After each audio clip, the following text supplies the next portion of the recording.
Hi, everybody. Welcome to my quarter one recap. I'm going to be doing the one sentence review challenge where I review every single book I've read in 2024 so far in one sentence.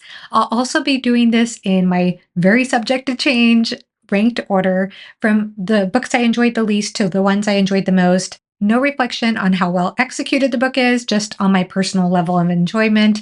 And if you want more in-depth thoughts about any of the books I mentioned, I'll link any relevant videos and reviews down in the description below. After the one sentence reviews, I'll be going into some channel and reading reflections for quarter one. Starting my one sentence reviews with The Old Man and the Sea by Ernest Hemingway. A strenuous fishing expedition transforms into a test of faith, resilience, and respect for life. The Spear Cuts Through Water by Simon Jimenez. A story about stories, finding love, purpose, and connection in a world defined by cycles of violence. Knight's Master by Tanith Lee, Book 1 in Tales from a Flat Earth. Dark, whimsical tales involving a demon lord who finds amusement in human folly. The Dying Earth by Jack Vance. The potentially futile quest for beauty and wisdom in an incredibly imaginative dying world. Small Things Like These by Claire Keegan. Piercing reflections of privilege and altruism in a small Irish town during Christmas time. The Ice Dragon by George R. Martin. A winter child bonds with a legendary ice dragon in this short, whimsical, magical tale. Lonely Castle in the Mirror by Mizuki. A middle grade portal fantasy involving themes of loneliness, trust, friendship, resilience that's nothing like Murakami's The Wind-Up Bird Chronicle and The Virgin Suicides. Grand Conspiracy by Janny Wurts, Book 5 in the Wars of Light and Shadow series.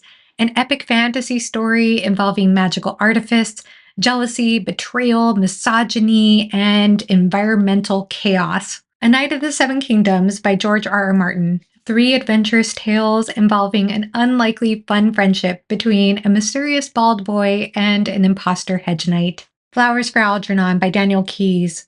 An emotionally heartbreaking story in which a character's rapidly changing intelligence influences trauma awareness, identity, memory, and connection.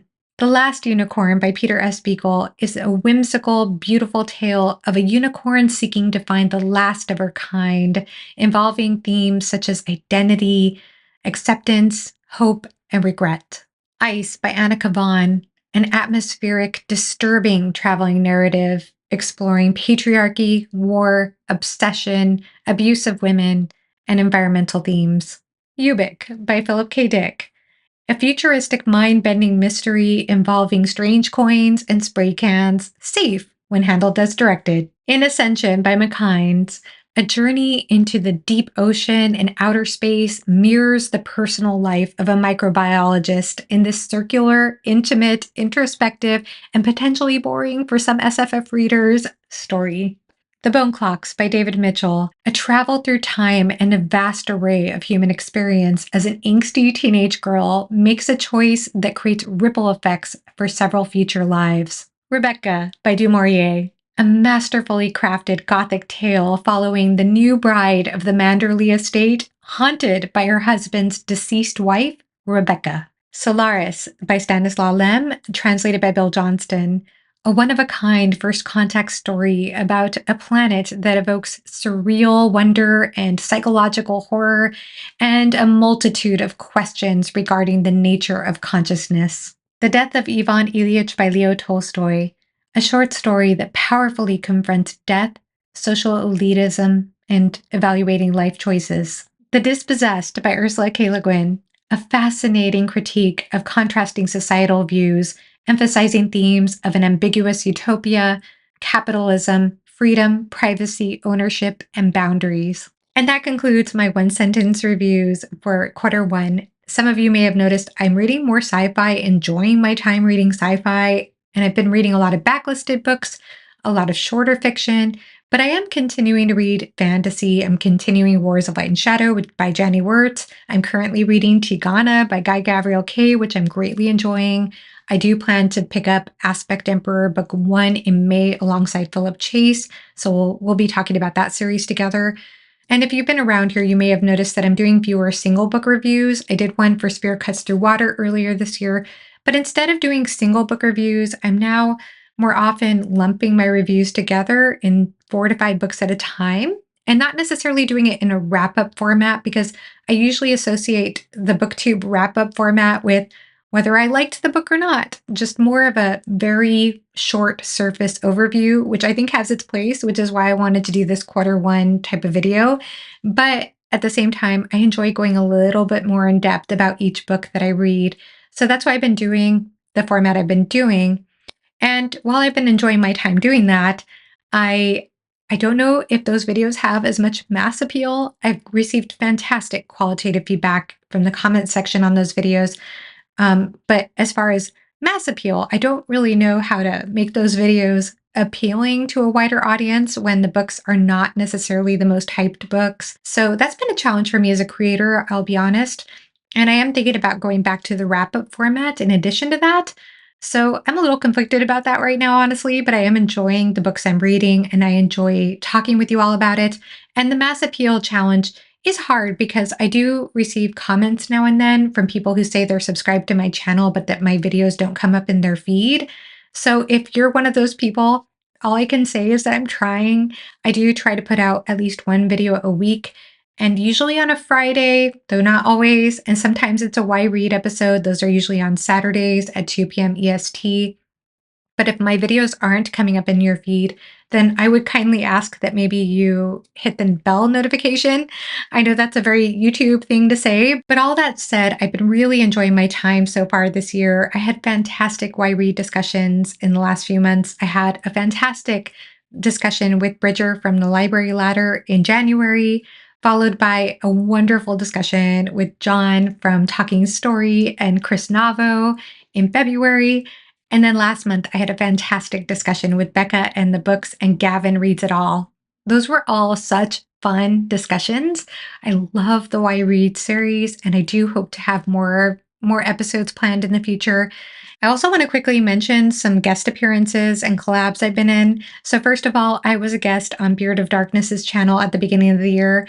He has a wonderful series of interviews with other channel creators and with authors.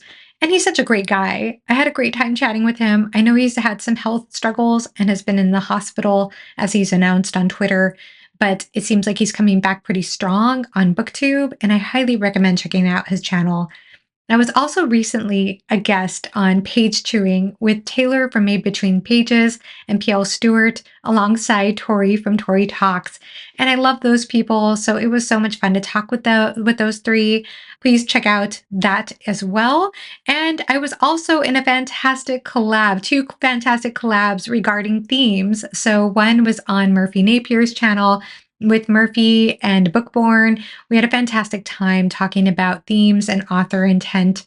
And I was on another discussion about themes on Anita's channel, and that was with Philip Chase and Evie from She Was Only Evie. So we talked about themes, how we got into themes, about different aspects of themes versus tropes, a lot of really good questions about that topic, which is a topic I love. And you probably could guess that if you watch my channel. I love talking about themes. So that was a fantastic discussion. And lastly, I was also in a discussion over on She Was Only Evie's channel talking about Dune 2, the movie Dune 2, which I loved. I loved so, so much. So you could check out that discussion because we had some differences of opinion in that discussion, but I think it was a really, really fun discussion. I was so happy to get to gush about that movie, even as a Dune fan, even noticing the changes and everything. I understand there might be some criticisms people have of the movie, but for me, it did not diminish my enjoyment of that movie at all. I loved it. I loved it more than Dune 1. Also, the Bone Clocks discussion on Fantasy Awash's channel with Jimmy was wonderful. Loved talking about that book. So I wanted to go ahead and shout out all those discussions.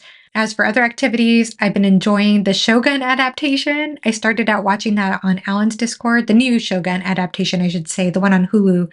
And I'm behind several episodes, but loving it. I am loving that adaptation more than the book, which I read last year. I also have enjoyed Scavenger's Reign, which is a dark adult sci-fi horror show that's on HBO. So if you have HBO or the app, You got to check out Scavenger's Reign, especially if you love sci-fi.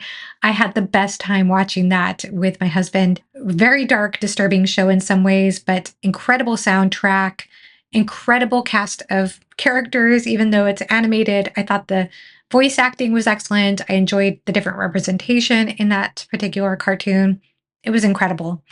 And we also finished recently Mario Rabbids on Nintendo Switch, a game I greatly enjoyed. I love tactical strategy games. I don't play games very often, at least video games, but I enjoy tactical strategy games when I do play. Those are usually my favorite types of games anyway. We've also been playing a tabletop dungeon crawler game called Descent with some friends, and the newest edition of that game has a screen component with the soundtrack, which is pretty cool, as an app component, in other words. And I had a good time last time we played it, but it's been a while, so we probably need to schedule another one of those games soon.